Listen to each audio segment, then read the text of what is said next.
बागेश्वर वाले बाबा कितने अमीर हैं। दोस्तों, बड़े बड़े कस्बों से लेकर छोटे छोटे गांवों तक इस टाइम केवल एक ही इंसान चारों तरफ दिखाई दे रहा है, और वह है बागेश्वर धाम के धीरेन्द्र कृष्ण शास्त्री, जिन्हें लोग बागेश्वर धाम सरकार के नाम से भी जानते हैं।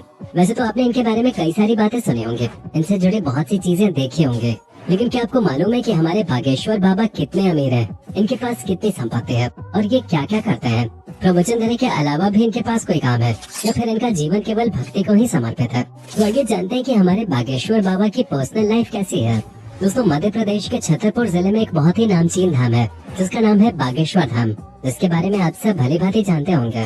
और इस धाम के प्रमुख कथावाचक हैं धीरेन्द्र शास्त्री। इन्हें मानने वाले लोग पूरे देश से बागेश्वर धाम आते हैं और इनकी कथाओं को सुनने के साथ साथ इनके चमत्कार भी देखते हैं। वैसे देखा जाए तो अभी धीरेन्द्र शास्त्री की उम्र मात्र 26 साल ही है। इनका जन्म 4 जुलाई 1996 को मध्य प्रदेश के छतरपुर में हुआ था। इनके दादा भी एक धार्मिक गुरु थे और धीरेन्द्र शास्त्री अपने दादा को अपना गुरु मानते हैं। लेकिन आज धीरेन्द्र शास्त्री जिस तरह दिखते हैं, पहले ये वैसे बिल्कुल भी नहीं थे, क्योंकि अगर हम इनके बचपन पे नजर डालें तो बहुत ही गरीबी में गुजरा है। दादाजी भले ही धार्मिक गुरु थे और गांव में दरबार लगाते थे, लेकिन इनका परिवार आर्थिक रूप से मजबूत नहीं था। इसकी वजह से अपने बचपन में धीरेन्द्र शास्त्री को कई सारी मुश्किलों का सामना करना पड़ा। लेकिन अपने दादा की संगति में धीरेन्द्र शास्त्री ने कभी भी उन मुश्किलों की तरफ ध्यान नहीं दिया और बचपन से ही भक्ति और धार्मिक कार्यों में लगे रहे। जहाँ मात्र 12 साल की उम्र में धीरेन्द्र शास्त्री ने बालाजी भगवान यानी कि हनुमान जी की साधना करनी शुरू कर दी। और आज ये हाल है कि धीरेन्द्र शास्त्री खुद को हनुमान जी को सबसे बड़ा भक्त कहते हैं और उन्हीं की कृपा से उनके पास ऐसी शक्तियाँ हैं जिनकी बदौलत ये लोगों के मन की बात को समझ जाते हैं और उनकी परेशानियों का हल भी बताते हैं। यही वजह है कि धीरेन्द्र शास्त्री आज पूरे भारत में बहुत ही जाने माने कथावाचक हैं और बाबा के तौर पे जाने जाते हैं। भारत के कोने कोने से लोग सिर्फ इनके दर्शन के लिए आते हैं और जो इनके दरबार तक नहीं पहुंच पाते वो दिन रात इनके प्रवचन सुनते हैं और इनके सुर में सुर मिलाते हैं। आज के समय में लोग बागेश्वर धाम सरकार की भक्ति में इतना डूब गए हैं कि इनकी एक झलक मात्र देखने के लिए लोग बेताब रहते हैं।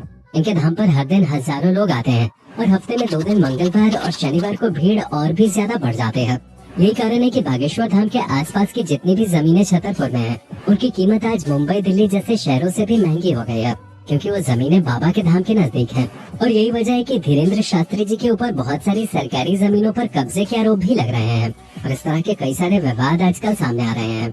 यहाँ तक कि धाम में आने वाले लोगों की संख्या इतनी ज्यादा हो गई है कि 1 से 1.5 लाख रुपए दुकानों का किराया पहुँच गया है।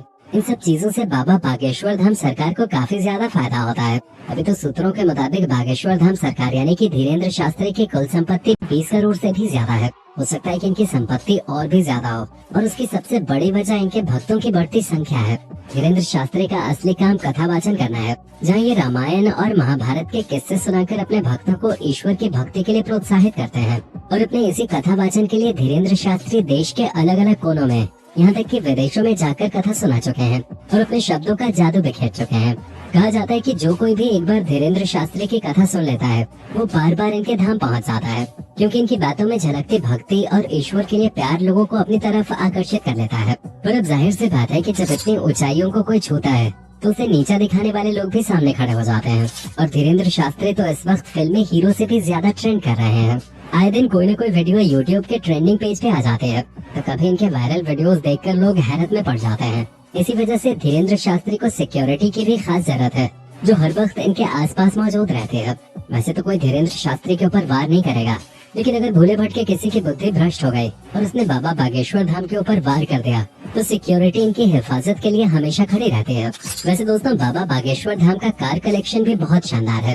धीरेन्द्र शास्त्री के पास टोयोटा की बहुत ही शानदार और पॉपुलर एसयूवी फॉर्च्यूनर है। बाबा इसी से चलना पसंद करते हैं, लेकिन उसके अलावा भी उनके काफिले में कई सारी गाड़ियां शामिल हैं, जिसमें टाटा सफारी और इनोवा जैसी बेहतरीन गाड़ियां शामिल हैं। इतना ही नहीं, आज धीरेन्द्र शास्त्री इतना बड़ा नाम बन गए हैं कि उनकी सिक्योरिटी के लिए पुलिस की गाड़ियां भी हर समय तैनात रहती हैं। अब अगर हम बाबा धीरेन्द्र शास्त्री के घर की बात करें तो बचपन में उनका घर काफी छोटा था और कच्चा बना था। उसी कच्चे मकान में इन्होंने अपना पूरा जीवन बिताया, लेकिन अब इनका मकान पूरी तरह से पक्का हो चुका है। पर अभी भी इनका घर महलों की तरह नहीं है। इन्होंने काफी आलीशान घर बनवा लिया हो, जिसने शाहरुख खान के मन्नत और मुकेश अंबानी के एंटेलिया को फेल कर दिया हो। ऐसा नहीं है। अगर आप धीरेन्द्र शास्त्री का घर देखने जाएंगे तो इन्होंने अपने गांव में ही एक साधारण सा 2 मंजिला मकान बनवाया है, जिसे देखकर ऐसा बिल्कुल भी नहीं लगता कि ये उसी शख्स का घर है जिसके दरबार में बड़े बड़े सेलिब्रिटीज नाच गाना करते हो। लोग इनकी एक झलक पाने के लिए बेताब रहते हैं और ये चाहे तो किसी के भी मन की बात समझ जाते हैं। इस तरह के ताकतवर लोग अक्सर बड़े और आलीशान घरों में रहना पसंद करते हैं, लेकिन धीरेन्द्र शास्त्री ऐसे बिल्कुल भी नहीं है। वो अपने परिवार के साथ ऐसे घर में रहते हैं, लेकिन दिन के आधे से ज्यादा समय धीरेन्द्र शास्त्री बागेश्वर धाम में कथा वाचन करने में बिता देते हैं। और महीने में कई बार तो इन्हें देश के अलग अलग हिस्सों में कथा वाचन करने के लिए जाना पड़ता है। यानी कि हमें और आपको इनका जीवन जितना आसान दिखता है उतना है नहीं।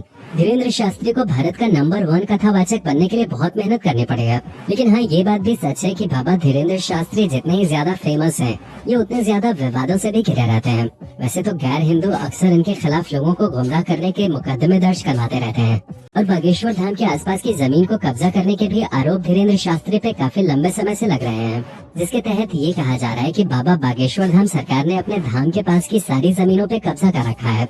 कई सारी दुकानें किराए पे उठाई हैं, जिनका ये लाखों में किराया लेते हैं। और हद तो तब हो जाती है जब दूसरे धर्मगुरु धीरेन्द्र शास्त्री के ऊपर पाखंड फैलाने का आरोप लगाते हैं। लोगों का कहना है कि धीरेन्द्र शास्त्री को किसी का भी मन पढ़ना नहीं आता है। वो लोगों के बीच से अपने ही बैठे हुए लोगों को स्टेज पे बुलाते हैं ताकि धीरेन्द्र शास्त्री कागज पे जो कुछ भी ख्वाहिशें लिख रहे हो, लोग उसमें हाँ में हाँ मिलाते जाएं, जिससे भक्तों को लगे कि अरे धीरेन्द्र शास्त्री तो वाकई में लोगों का मन पढ़ लेते हैं। अब इस तरह के आरोपों के बारे में हम क्या ही बोले, क्योंकि धीरेन्द्र शास्त्री कई बार मीडिया का पर्दाफाश कर चुके हैं, वो भी कई लोगों के सामने, क्योंकि वो भी सेम इसी तरह के विचार रखते थे कि धीरेन्द्र शास्त्री लोगों को बेवकूफ बना रहे हैं। धीरेन्द्र शास्त्री जितना विवादों में घिरे रहे उतने ही पॉपुलर होते चले गए। कई सारे बड़े बड़े नेता और अभिनेता धीरेन्द्र शास्त्री के पास इनसे मिलने के लिए आते रहते हैं, चाहे वो मध्य प्रदेश में कांग्रेस पार्टी के नेता हो या बीजेपी के नेता। यहाँ तक कि धीरेन्द्र शास्त्री के पास बड़े और आला अधिकारी भी आते रहते हैं। और एक बार तो मनोज तिवारी खुद बाबा के दरबार में जाकर इनका प्रवचन सुन चुके हैं। इतना ही नहीं, केंद्रीय मंत्री नितिन गडकरी जैसे बड़े नेता भी धीरेन्द्र शास्त्री के पास जा चुके हैं।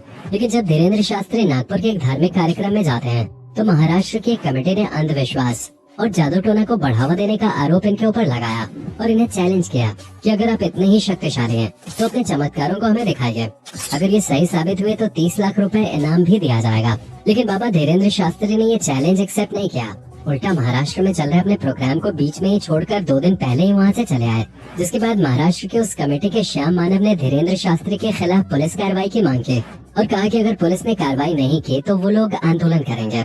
वैसे दोस्तों, अब पुलिस वापस धीरेन्द्र शास्त्री के ऊपर कार्रवाई इसलिए भी कर सकते हैं क्योंकि महाराष्ट्र में जादू टोने के खिलाफ एक कानून बनाया गया था जिसका नाम है anti superstition and black magic act 2013। हालांकि धीरेन्द्र शास्त्री का कहना है कि उन्होंने नहीं कोई जादू टोना किया है और न ही अंधविश्वास को बढ़ावा दिया है और न ही वो चैलेंज को छोड़कर वहाँ से भागे हैं, बल्कि वो तो पूरे 1 हफ्ते तक वहाँ पर रुके थे और उनके ऊपर लोग केवल पब्लिसिटी पाने के लिए आरोप लगा रहे हैं। और अगर देखा जाए तो उन्हें पब्लिसिटी मिल भी रही है।